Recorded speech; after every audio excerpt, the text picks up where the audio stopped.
Praise the Lord. देवाच्या प्रिय विश्वासणाऱ्या बंधू आणि बहिणींनो, पुन्हा एकवा आजच्या ह्या संदेशामध्ये येशू ख्रिस्ताच्या पवित्र नावामध्ये मी देवाचा सेवक पास्टर श्यामकांत सर्वगोडे मी आपलं हृदयापासून स्वागत करतो. परमेश्वराचं वचन आपण काळजीपूर्वक ऐकत आहात. देव तुम्हाशी त्याच्या वचनातून त्याच्या आत्म्याच्याद्वारे गूढ गोष्टी प्रगट करत आहे. कारण शास्त्र सांगतं देव प्राचीन काळी अंशांशाने प्रकाराप्रकाराने तो संदेश त्यांच्याद्वारे बोलला, परंतु शास्त्र सांगतं तो या काळाच्या शेवटी आपला पुत्र प्रभू येशू ख्रिस्त याच्याद्वारे तो तुमच्यानी माझ्याशी बोललेला आहे.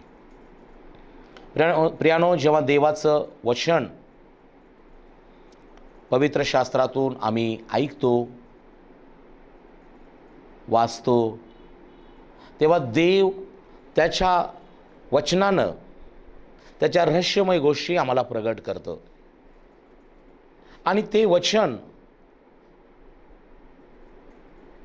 स्वतः देवाचा आत्मा बनवून आमच्यामध्ये निवास करतं. पण या देवाच्या अद्भुत गोष्टी आम्ही ऐकून समजून घेणं फार महत्त्वाचं आहे.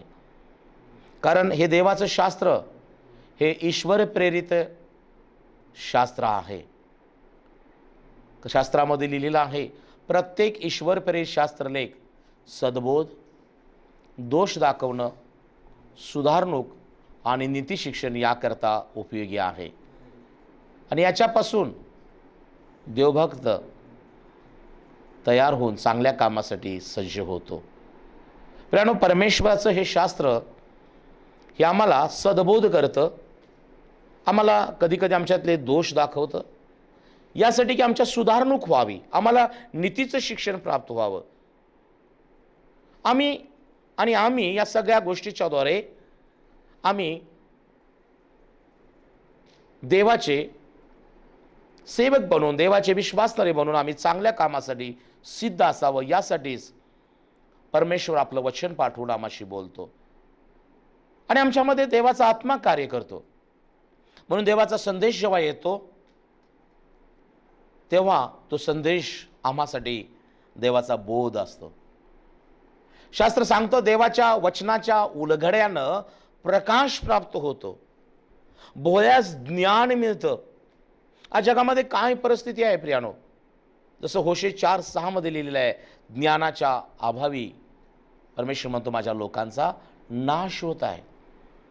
असे लोक आहेत प्रियानो की अंधारामध्ये अंधाराची कर्म करत नाश पावत आहेत. आजारानं, वेगवेगळ्या प्रकारच्या ग्रासलेले आहेत आजारानं, अनेक प्रकारची दुष्कर्मामुळं त्यांचं जीवन हे डागाळलेलं आहे. परंतु आज तुम्ही धन्य आहात की जो निष्कलंक आणि निर्दोष असा कोकरा प्रभू येशू ख्रिस्ताच्या रक्तानं तुम्ही क्षमा पावलेले आहात, त्याच्या वचनानं तुम्ही शुद्ध झालेले आहात, तुम्ही नवा आत्मा पावलेले लोक आहात. म्हणून पाऊल करिंथकराच्या पत्रामध्ये म्हणतो, पहा जुने ते होऊन गेले, जे प्रभू येशू ख्रिस्तामध्ये आहेत ती नवी उत्पत्ती आहे. रोमकराच्या मंडळीला 8व्या अध्यायात 1ल्या वचनात तो हेच संबोधतो आणि म्हणतो, यावरून जे येशू ख्रिस्तामध्ये आहेत त्यास आता दंडाज्ञा नाही. कारण जो जीवनी आत्म्याचा नियम त्याने आम्हाला प्रभू येशू ख्रिस्तामध्ये पाप आणि मरण यांच्या नियमापासून मुक्त केली आहे. प्रियजनांनो, तुम्ही प्रभू येशूच्या रक्तानं क्षमा पावलेले आहात, त्याच्या कृपेनं तारण पावलेले आहात, त्याच्या वचनानं शुद्ध आणि नवा जन्म पावलेले आहात. तुम्ही ख्रिस्ताची नवी उत्पत्ती आहात. काळजी आणि चिंता करू नका. जोपर्यंत आपण या देहामध्ये आहोत, जगामध्ये आहोत, पुष्कळ मानसिक तणाव, शारीरिक आजारपण किंवा चढ उतार आपल्या जीवनात येतील, परंतु देवाचं वचन हे नेहमी तुमच्यासाठी पावलांकरता दिवा आणि मार्गावर प्रकाश बनतं. देवाचं वचन नेहमी तुमच्या देहाला आरोग्य आणि हाडांना सत्व देतं. देवाचं वचन नेहमी ती दुधारी तरवारीपेक्षा जे तीक्ष्ण आहे ते तुमचे जीव आणि आत्मा, सांधे, मज्जारजू यास भेदून जाऊन तुमच्या मनाचं परीक्षण करतं. आणि म्हणून जो देवाच्या वचनाकडे लक्ष देतो त्याचं भलंच होतं, कल्याणच होतं. जो देवाच्या वचनाकडे लक्ष पुरवतो तो समृद्ध होतो, तो खजुरीच्या झाडासारखा समृद्ध होतो. आणि म्हणून आजचा जो संदेश आहे प्रियानो, की कोणत्या गोष्टी परमेश्वरानं आम्हाला बोधाच्या आणि सुधारणुकीच्या दिलेल्या आहेत, या देखील आम्ही काळजीपूर्वक ऐकलं पाहिजे. शलोमोन राजा नीतिसूत्रामध्ये 6व्या अध्यायामध्ये काही गोष्टी नमूद करत आहे. नीतिसूत्र 6वा अध्याय आणि 16 पासून 19 पर्यंत. परमेश्वर ज्यांचा द्वेष करतो अशा 6 गोष्टी आहेत, नव्हे त्याला अशा 7 गोष्टींचा वीट आहे. उन्मत्त दृष्टी, लबाड बोलणारे जीवा, निर्दोष रक्त पाडणारे हात, दुष्ट योजना करणारे अंतकरण, दुष्कर्म करण्यास त्वरेने धावणारे पाय, लबाड बोलणारा खोटा साक्षी व भावाभावात वैमनस्य उत्पन्न करणारा मनुष्य ह्या त्या होत. प्रियानो, पवित्र शास्त्र हा देवाचा पवित्र ग्रंथ आहे. आणि हे शास्त्र आम्हाला मनुष्याविरुद्ध नाही तर पापाविरुद्ध आणि सैतानाविरुद्ध लढायला शिकवतं. जेव्हा तुम्ही देवाच्या वचनामध्ये मुलावलं जाता आणि वचनामध्ये तुम्ही भक्कम राहता, तेव्हा तुम्ही आणि तुमच्यामध्ये असणारं ते वचन, तुमच्यामध्ये प्राप्त झालेला पवित्र आत्मा ख्रिस्त तुमच्या बाजूनं लढतो. तुम्हाला कुणाशी लढाई करण्याची गरज नाही. तुम्हावरती कुणाचं काही चालणार नाही. आणि म्हणून आम्ही वचनामध्ये मुलावलेले आणि वचनाप्रमाणे चालणारे बनणं फार गरजेचं आहे. मला सगळं समजतं, मला कळतं, मी खूप पावसाळी खाल्लेले आहेत, मी अनेक लोक माझ्या ओळखीचे आहेत, माझं बसणं मोठमोठ्या लोकांमध्ये असतं, मला सगळं ठाऊक आहे, माझ्याजवळ सगळं आहे. नाही प्रियानो, आज माझं वैयक्तिक आत्मिक जीवन कसं आहे याचं परीक्षण करणं फार महत्वाचं आहे. कारण या ठिकाणी हा शलोमोन राजा आहे आणि यानं ही 31 नीतिसूत्र लिहिलीत. प्रत्येक नीतिसूत्र आम्हाला पुष्कळ नव्या बोधाविषयी आहेत. महिन्याचे दिवस पण 31 आहेत. जर रोज एक नीतिसूत्र आम्ही जर वाचलं, ग्रहण केलं, समजून घेतलं, तर परमेश्वराचा आत्मा त्या वचनामध्ये आम्हाला सहाय्य करेल चालवायस. या ठिकाणी नीतिसूत्र 6 आणि 16 ते 19 मध्ये शलोमोन राजा आज तुम्हाला आणि मला काय सांगत आहे. परमेश्वर सेवक आणि संदेष्टांच्या द्वारे बोलतो. देव आपलं वचन पाठवून बोलतो. देव आपलं वचन पाठवून आम्हाला बरं करतो. देव आपलं वचन पाठवून आम्हाला विजय देतो.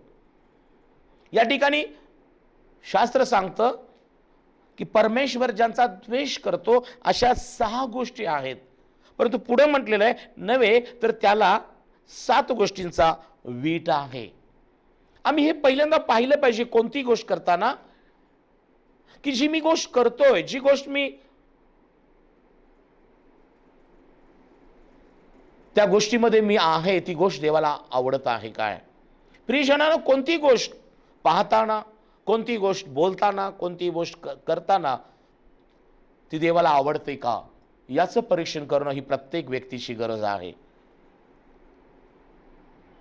आज अनेक गोष्टी आहेत की आम्ही लगेच बोलतो, लगेच पाहतो, लगेच करतो, परंतु परमेश्वर त्या बाबतीत संतुष्ट आहे काय हे तपासणं महत्वाचं आहे. आणि या ठिकाणी ज्या 7 गोष्टी सांगितलेल्या आहेत त्यातली पहिली गोष्ट आहे की उन्मत्त दृष्टी. उन्मत्त दृष्टी, इंग्लिशमध्ये त्याला प्राईड म्हटलेलं आहे, गर्व.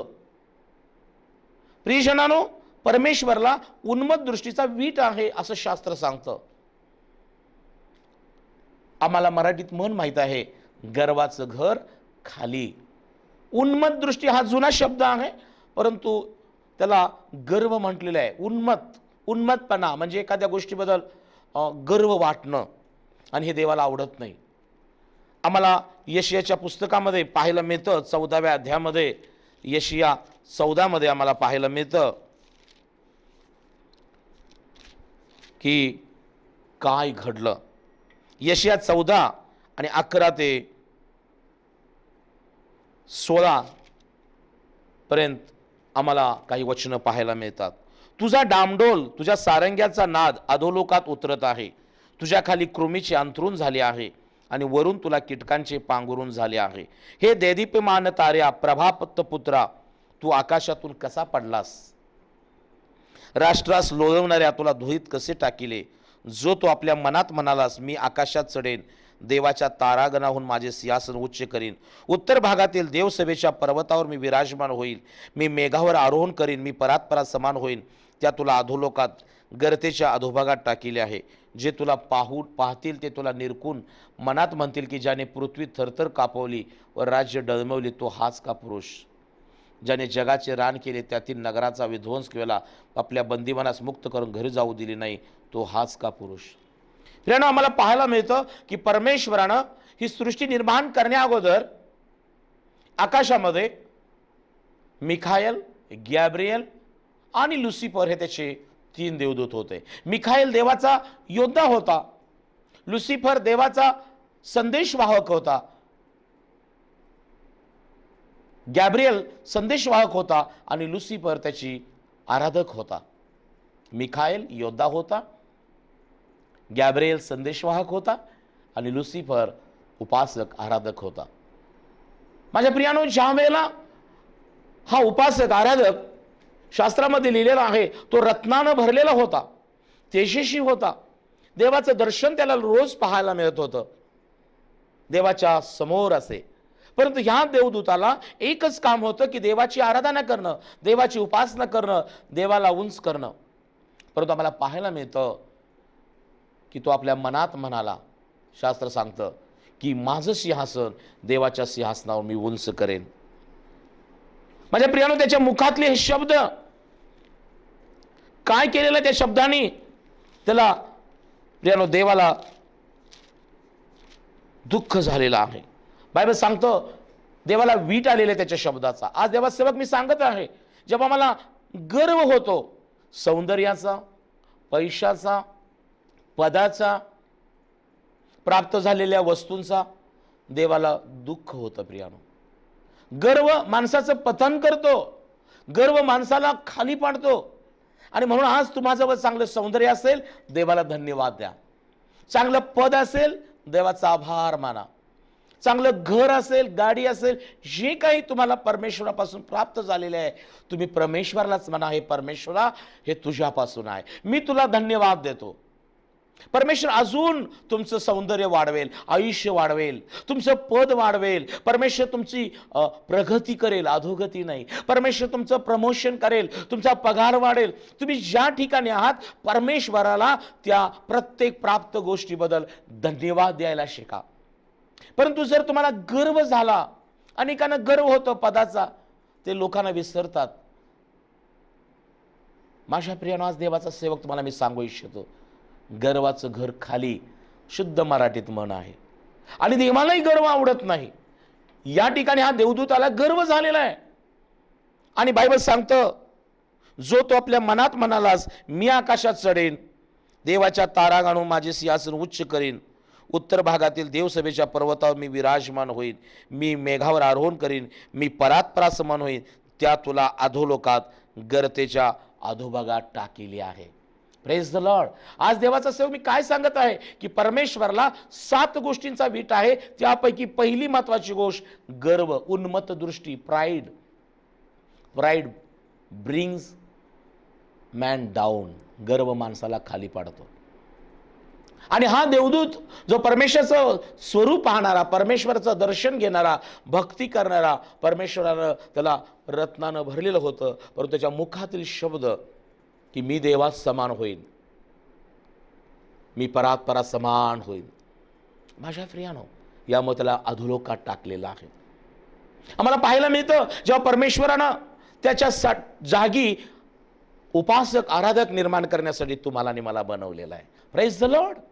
आज कदाचित तुम्ही चांगली उपासना करत असाल, चांगल्या प्रकारचा संदेश देत असाल, चांगल्या प्रकारचं तुम्ही प्रभूची सेवा करत असाल, पण तुम्हाला जी काही हे उपासक, आराधक, प्रीचर जे काही तुम्ही आहात, एक गोष्ट लक्षात ठेवा, परमेश्वरानं तुम्हाला दिलेली ती दानं आहेत. परमेश्वरानं तुम्हाला नेमलेलं किंवा पाचारण केलेलं ते पद आहे, त्याचा गर्व होऊ देऊ नका.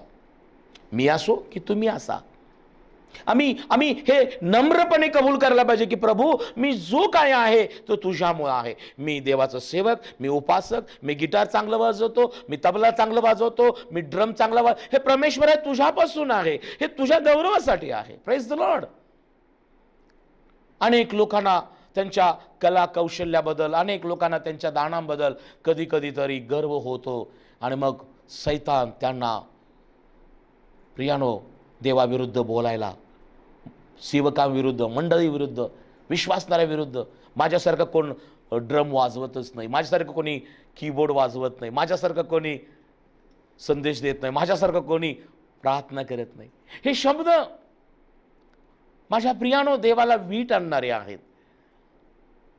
आणि मग सैतानाला हेच हवं आहे की देवाचं नाम उंचावलं जाऊ नये, देवाची आराधना होऊ नये, देवाचं नामाचं स्तवन होऊ नये. मग सैतान या दिवसामध्ये अनेक उपासकांना, अनेक त्याच्या सेवकांना गर्वामुळे खाली पाडायचा प्रयत्न करत आहे. आज मी देवाचा सेवक तुम्हाला बोध करत आहे की जे काही दानं, जी काही कृपादानं तुम्हाला मिळालेली आहेत, त्याचा उपयोग परमेश्वराच्या गौरवासाठी होऊ द्या. जे घर प्राप्त झालंय त्या घरामध्ये देवाचा महिमा करा, त्या घरामध्ये एकमेकाचा आदर करा. ते घर प्रार्थनेचं, भक्तीचं घर असू द्या. जे काही पद प्राप्त झालेलं आहे त्या पदाच्याद्वारे लोकांना न्याय द्या, लोकांची सेवा करा. जे काही पगारात वाढ झालेली आहे त्यातून देवाच्या सेवेसाठी आणि लोकांच्या, अनाथपोरक्या, विधवांसाठी, गरिबांसाठी त्या पगारातून तुम्ही द्यायला शिका. परमेश्वर तुमचं पद वाढवेल, पगार वाढवेल, प्रमोशन करेल. हालेलुया. पुष्कळदा मी काय करतो, हे माझं, हे माझं, सगळं माझं माझं माझं. आणि मग प्रियानो, पैसा आम्हाला वाचवू शकत नाही, पद आम्हाला वाचवू शकणार नाही. एक वेळ रिटायरमेंट झाली की प्रियानो, खुर्ची आमची गेली की लोक जवळून जाताना पण ढोकून बघत नाहीत.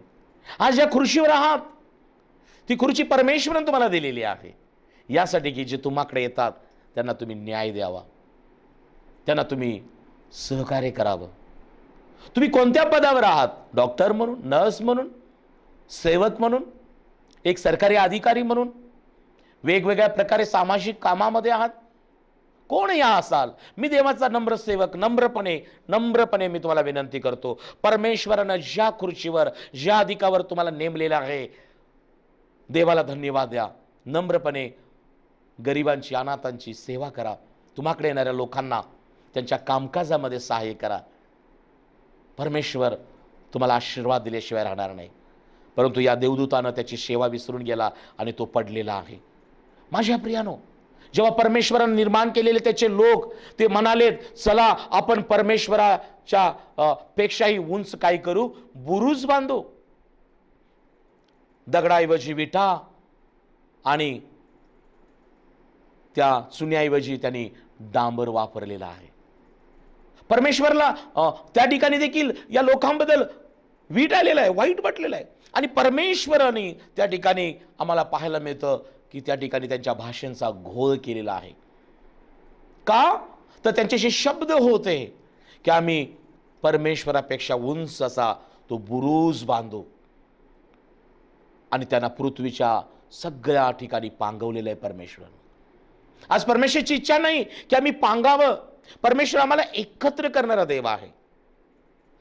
कौटुंबिक जीवनामध्ये, व्यावसायिक जीवनामध्ये, सामाजिक जीवनामध्ये, आध्यात्मिक जीवनामध्ये परमेश्वर आम्हाला एकत्र आणतो. पण आज तुम्ही लक्षात घ्या की जे तुम्हाला प्राप्त झालेलं आहे त्याबद्दल देवाला धन्यवाद द्या, गर्व करू नका. दुसरी गोष्ट, लबाड बोलणारी जीवा. प्रियानो, जो पडला तो सैतान, तो सरपटणारा बनला, आणि आम्हाला पाहायला मिळतं तो एदेन बागेत त्या आदाम आणि हव्वेला त्यानं फसवलेला आहे. तो म्हणतो तुम्हाला कोणत्याही झाडाचं फळ खाऊ नका असं सांगितलं का? ते म्हणतात नाही नाही, आम्हाला मधल्या झाडाचं फळ खाऊ नका म्हणून सांगितलेलं आहे. तिथं तो त्या दोघांना फसवतो. त्याची लबाड बोलणारी जीवा आम्हाला पाहायला मिळतो. तो म्हणतो काही होणार नाही, तुम्ही खा, तुम्ही देवात समान व्हाल, तुम्ही परात समान व्हाल, तुम्ही देवात समान व्हाल. प्रियानो, ते देवाचे प्रतिरूपाचे आणि देवाचे स्वरूपाशी असताना देखील त्याने त्या लबाड बोलणाऱ्या जीवेकडे लक्ष दिलं. आज तुम्ही सावध राहा, फसवणारे पुष्कळ आहेत. लबाड बोलणारे जीवांपासून सावध राहा. सैतान हा लबाड आणि लबाडाचा बाप आहे. तो मनुष्य घातक आहे. म्हणून प्रभू येशू ख्रिस्ताने म्हटलेलं आहे, चोर येतो तो चोरी, घात व नाश करावयास, मी आलो आहे ते जीवन द्यावयास. लबाड सैतान आहे प्रियानो. तो विश्वासात आणि सत्यात टिकलेला नाही. आज देवाच्या विश्वासाच्या बंधू बहिणीनो, जे तुम्हाला अनेक गोष्टी सांगतात, त्या अनेक गोष्टींच्या मागे लागू नका. फक्त देवाचं राज्य, देवाची धार्मिकता मिळायची खटपट करा, सर्व स्वर्गातल्या गोष्टी तुम्हाला मिळतील. लबाड सैतान आहे आणि जे लबाड आहेत त्यांच्यापासून सावध राहा. या लबाड सैतानानं पहिल्या कुटुंबाला फसवलं आणि त्यांचं पतन झालं. देवाच्या सानिध्यापासून, देवाच्या आशीर्वादापासून ते दूर गेलेले आहेत. बायबल सांगतं, चांगले दिवस पाहावे असे ज्याला वाटतं त्यांनी आपली जीवा दुष्कर्मांपासून आणि आपली ओठ कपटी भाषणापासून आवरावे. आज तुमची जीवा कशी आहे? तुम्ही लबाडी करत आहात काय देवाशी, विश्वासणाऱ्यांशी, देवाच्या आत्म्याशी? आम्हाला नव्या करात प्रेषितांच्या कृत्यात पाहायला मिळतं, त्या दोघा उभयतांनी जमीन विकली आणि काय केलं? मनात ठरवलं होतं जमीन विकल्यानंतर देवाच्या सेवकांच्या चरणी आणून ते अर्पण द्यायचं. पण जोपर्यंत जमीन विकाय निर्णय होता तोपर्यंत ते एकत्र होते. परंतु जमीन विकल्यानंतर आम्हाला पाहायला मिळतं त्यांनी काही पैसे मागून ठेवून घेतले, देवाच्या आत्म्याशी लबाडी केली आणि त्यांनी पडून प्राण सोडलेला आहे. प्रियानो, आज देवाचा सेवक तुम्हाला सांगू इच्छितो, देवाशी लबाडी करू नका, पवित्र आत्म्याशी लबाडी करू नका, एकमेकाशी लबाडी करू नका, मंडळीमध्ये, कुटुंबामध्ये, कामाच्या ठिकाणी लबाडी करू नका. तिसरी महत्वाची गोष्ट, निर्दोष रक्त पाडणारे हात. प्रियानो, मला पाहायला मिळतो हा जो सैतान ज्यानं गर्व झाला, पडला आणि जो लबाडी करत फिरत आहे, पुन्हा एकवा या आदाम आणि हव्वेला जे पुत्र दोन झाले, त्यांनी त्यांचा पिछा सोडलेला नाही. त्यांना हबेल आणि काईनी दोन मुलं झाली आणि काईनानं काय केलेलं आहे प्रियानो? हबेलाचा घात केला. ओ निर्दोष अशा बंधूचा त्याचं काय केलेलं आहे? घात केलेला आहे. बायबल सांगतं तिसरी गोष्ट परमेश्वराला आवडत नाही, निर्दोष रक्त पाडणारे हात. आज आमचे हात काय करत आहेत? हा हात सेवेसाठी आहे, प्रार्थनेसाठी आहे, आराधनेसाठी आहे. आज हा हात मारण्यासाठी नाही, हा हात कुणावर उगारण्यासाठी नाही. माझ्या प्रियानं, आज तुमच्या हाताची तुम्ही परीक्षा करा. तुमचा हात काय करत आहे? बायबल देवाचं वचन सांगतं निर्दोष रक्त पाडणारे हात देवाला आवडत नाहीत. आमचा हात लगेच उगारला जातो. विश्वासणाऱ्या बंधू आणि बहिणीनो, तुमचे हात निर्दोष आहेत काय? परमेश्वराला निर्दोष हात आवडतात. बायबल सांगतं, परमेश्वराचं नीती स्तोत्र 15 मध्ये म्हटलेलं आहे, परमेश्वराच्या पर्वतावर कोण राहील?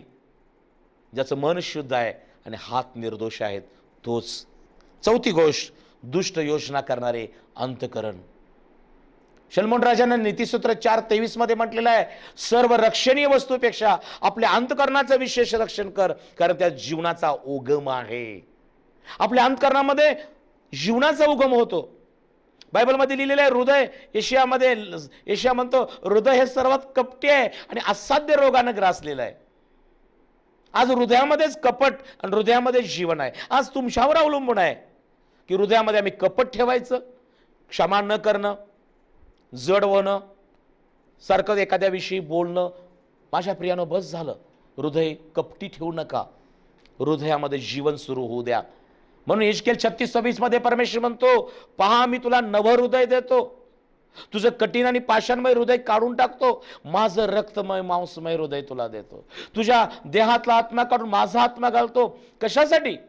कशासाठी परमेश्वर तुम्हाला नवं हृदय, नवा आत्मा देऊ इच्छितो? परमेश्वर म्हणतो यासाठी की तुम्ही माझे नियम आणि निर्णय पाळून चालाल आणि तुम्ही वाचाल. Praise the Lord. आज तुमचं हृदय कसं आहे? दुष्ट योजना आखणारं कठीण हृदय अंतःकरण आहे काय? आज परमेश्वर तुम्हाला बोलावत आहे. नारायण वामन टिळक म्हणतात, सुंदर देऊळ हृदय हे माझे, सुंदर देऊळ हृदय हे माझे, येथेच विराजे देव बाप. आमचं हृदय हे सुंदर असलं पाहिजे. सुंदर म्हणजे प्रीतीनं भरलेलं, क्षमा करणारं, देवाला ग्रहण करणारं. जेव्हा तुमचं हृदय परमेश्वरासाठी, सर्वांसाठी नम्र होतं, देवाला स्वीकारण्यास, इतरांना स्वीकारण्यास, क्षमा करण्यास, तेव्हा त्या हृदयामध्ये ख्रिस्त प्रवेश करतो. आज अनेकाच्या हृदयामध्ये कपट आहे, अनेकाच्या हृदयामध्ये हेवादावे आहेत, अनेकाच्या हृदयामध्ये क्षमा न करणारा स्वभाव आहे. कठीण आहात, बस झालं. का सारखं डोकं दुखतं, का तुमचं अंग दुखतं, जॉईंट्स दुखतात, बरंच वाटत नाही, अस्वस्थ, या सगळ्या गोष्टी क्षमा न केल्यामुळं. माझ्या प्रियानो, आज मी देवाचा सेवक तुम्हाला बोध करत आहे. मी तुमचे दोष काढत नाही, तुम्हाला बोध करत आहे. कारण शास्त्र सदबोध करतं, दोष यासाठी दाखवतं की तुमच्यात सुधारणूक व्हावी आणि तुम्ही देवाचे शिष्य आणि सेवक बनावे. माझ्या प्रियानो, पुढची गोष्ट की दुष्कर्म करण्यास त्वरेने धावणारे पाय. लगेच चुकीची गोष्ट करण्यास, जरा काही कोणी बोललं, जरा काही झालं की लगेच धावत आम्ही तिकडे पळतो. आणि प्रियानो, आज जग त्यामुळंच एकमेकाविरुद्ध बोलून धावून, प्रियानो, आज जगामध्ये अनेक खुनाच्या गोष्टी का घडत आहेत? दुष्कर्म करण्यास त्वरेने धावणारे पाय, याचा देवाला वीट आहे. माझ्या प्रियानो, लबाड बोलणारा खोटा साक्षी. येशू ख्रिस्ताविषयी या जगामध्ये माझ्या प्रियानो प्रत्येकानं येशूविषयी लबाडी केली, पण येशू ख्रिस्तानं त्यांना शासन केलं नाही, क्षमा केली. त्याच्या काही दोष नसताना देखील माझ्या प्रियानो लोकांनी त्याला दोष दिला. त्याचे दोष नसताना त्याला दोषी ठरवलं. हा असं म्हणतो, हा असंच करतो, तो तसा करतो. आज मी देवाचा सेवक तुम्हाला सांगतो की आपण खोटी साक्ष देऊ नये, खोटी साक्ष देऊ नये. आणि शेवटची महत्त्वाची गोष्ट, भावाभावात वैमनस्य उत्पन्न करणारा जो मनुष्य आहे त्याचा देखील देवाला वीट आहे.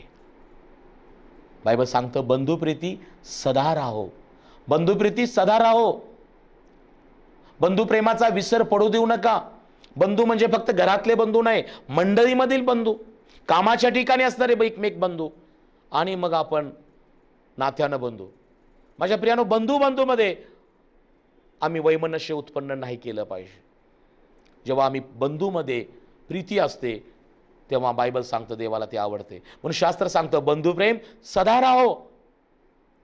पहा, बंधूंनी ऐक्याने एकत्र राहावं, किती चांगलं आहे. स्तोत्रकर्ता दावीद राजा म्हणतो स्तोत्र 127 मध्ये, बंधूंनी ऐक्याने एकत्र राहणं किती मनोहर आहे, चांगलं आहे. ते अरोनाच्या वस्त्रावरून, दाढीवरून वस्त्रावरून उगवणाऱ्या अभिषेकासारखं आहे. दयाळू जो परमेश्वर आहे तो आम्हाला अभिषेक करतो. आणि म्हणून आजचा हा संदेश जो होता की प्रियानो, शलमोन राजा नीतिसूत्र जे 6:16 ते 19 मध्ये त्यांना आम्हाला बोधमय गोष्टी दिलेल्या आहेत, त्या ईश्वर प्रेरित आहेत. त्या आम्हाला बोध करतात. याद्वारे आम्ही स्वतःचं परीक्षण करूया की देवाला नाव आवडणाऱ्या गोष्टी कोणत्या आहेत. तर उन्मत्त दृष्टी, लबाड बोलणारी जीवा, दुष्ट योजना करणारे अंतःकरण, दुष्कर्म करण्यास त्वरेने धावणारे पाय, आणि आम्हाला पाहायला मिळतं निर्दोष रक्त पाडणारे हात, लबाड बोलणारा खोटा साक्षी आणि भावाभावात वैमनस्य उत्पन्न करणारा मनुष्य ह्या आहेत. आज या सर्व गोष्टीबाबत परमेश्वर तुम्हाशी बोललेला आहे. यातील काही गोष्टी जर तुमच्या जीवनात असतील तर पश्चाताप करा. परमेश्वर म्हणा, प्रभू मला जे काही मिळालं आहे, हे आयुष्य, हे सौंदर्य, ही पत्नी, ही लेकरं, हे घर, ही मंडळी, सेवकपण किंवा जे काही दान कृपादान, प्रभू तुझ्यापासून आहे. देवाला धन्यवाद द्या.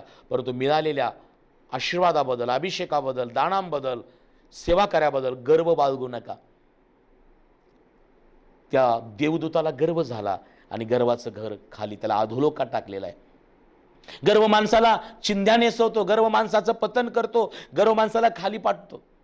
सौंदर्याचा गर्व नको, श्रीमंतीचा गर्व नको, पदाचा गर्व बाळगू नका. आज इथं तुम्हाला असेल तर परमेश्वरा वचनाद्वारे तुम्हाला नम्र करो. कारण शास्त्र सांगतं, आधी नम्रता मग मान्यता. माझ्या प्रिय विश्वासाऱ्या बहीण भावांनो, जे काय तुम्हाला हवं आहे ते प्रभू येशू ख्रिस्तानं दिलेलं आहे. ते जर टिकून राहावं, ते जर वाढावं अशी तुमची इच्छा असेल तर गर्व तुमच्यातून निघून जाऊ द्या. लबाड बोलणारा सैतान याला वाव देऊ नका. ज्या सैतानानं लबाड बोलून आदाम आणि हव्वाला फसवलं, त्यांचं पतन झालं, देवाच्या सानिध्यापासून, देवाच्या आशीर्वादापासून दूर गेले. आज कोणत्या गोष्टी आहेत? चुकीचे मित्र, चुकीच्या मैत्रिणी, चुकीचे लोक, चुकीचे काही लोक तुम्हाला चुकीचं शिक्षण देत असेल तर त्या लबाड शिक्षणापासून सावध राहा. तिसरी महत्वाची गोष्ट, दुष्ट योजना अंतःकरणामध्ये करू नका. क्षमा करा, क्षमा करा, कारण त्या अंतःकरणामध्ये जीवनाचा उगम आहे.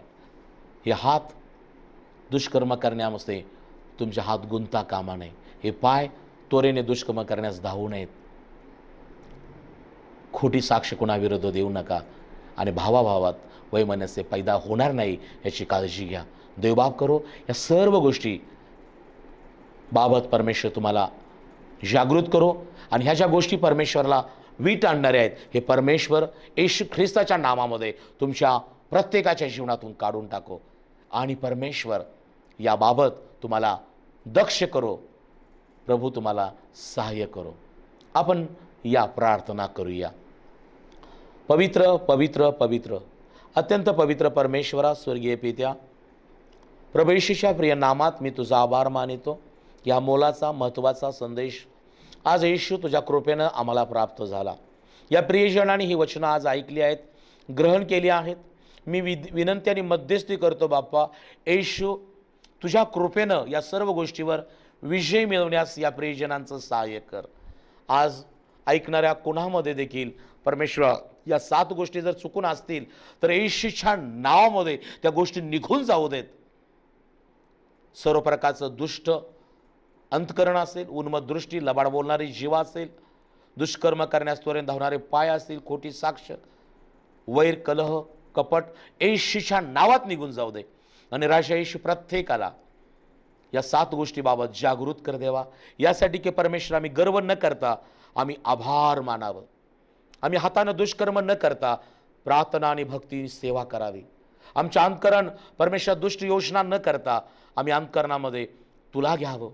आम्ही दुष्कर्म करण्यास त्वरेनं न धावता प्रभू आम्ही चांगल्या गोष्टीसाठी, सुवार्थेच्या कामासाठी पळावं आणि भावाभावामध्ये आम्ही ऐक्यता घडवावी. आणि प्रभू येशू होऊ दे या सगळ्या गोष्टीद्वारे तुझं गौरव होऊ दे. वचन ऐकणाऱ्या सर्वांना प्रभू आज तू आशीर्वादित केलं म्हणून आभार मानतो. येशूच्या नावाने मागतो. आमेन, आमेन. देवबाप तुम्हाला आशीर्वादित करो.